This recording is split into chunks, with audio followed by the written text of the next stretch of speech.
Umat Katolik di Kota Banda Aceh memperingati wafat Yesus Kristus Jumat tanggal 3 April tahun 2026.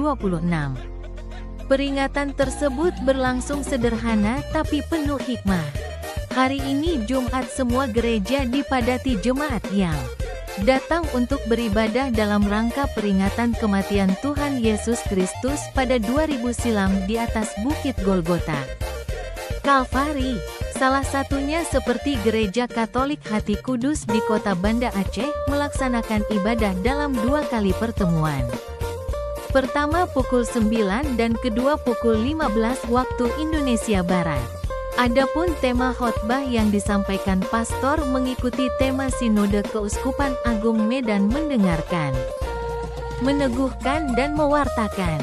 Pastor Budi Allen Agustinus Yosua Ratak OCG dalam khotbahnya di hadapan jemaat Gereja Katolik Hati Kudus Kota Banda Aceh mengupas sosok pribadi Yesus Kristus. Ia mengatakan, kematian Yesus Kristus sebagai bukti pengorbanan demi keselamatan manusia. Yesus Kristus berkorban untuk mendamaikan manusia dengan alam. Karena itu umat Katolik harus semakin sadar dan menghayati arti dari kematian Yesus.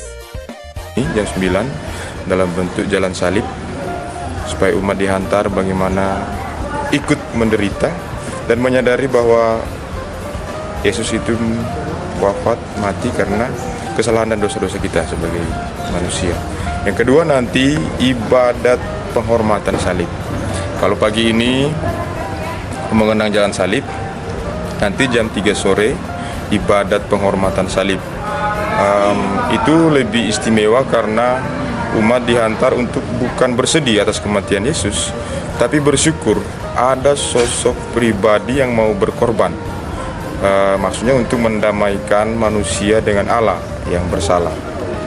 Dan itu nanti pada puncaknya umat akan menghadap ke salib. Dia akan berlutut dan menghormati dan merenungkan atau merefleksikan atau menghayati apa yang saya katakan tadi, bahwa ada seseorang yang bernama Yesus itu, Yesus Kristus, yang mau berkorban untuk mendamaikan manusia secara umum dengan Allah.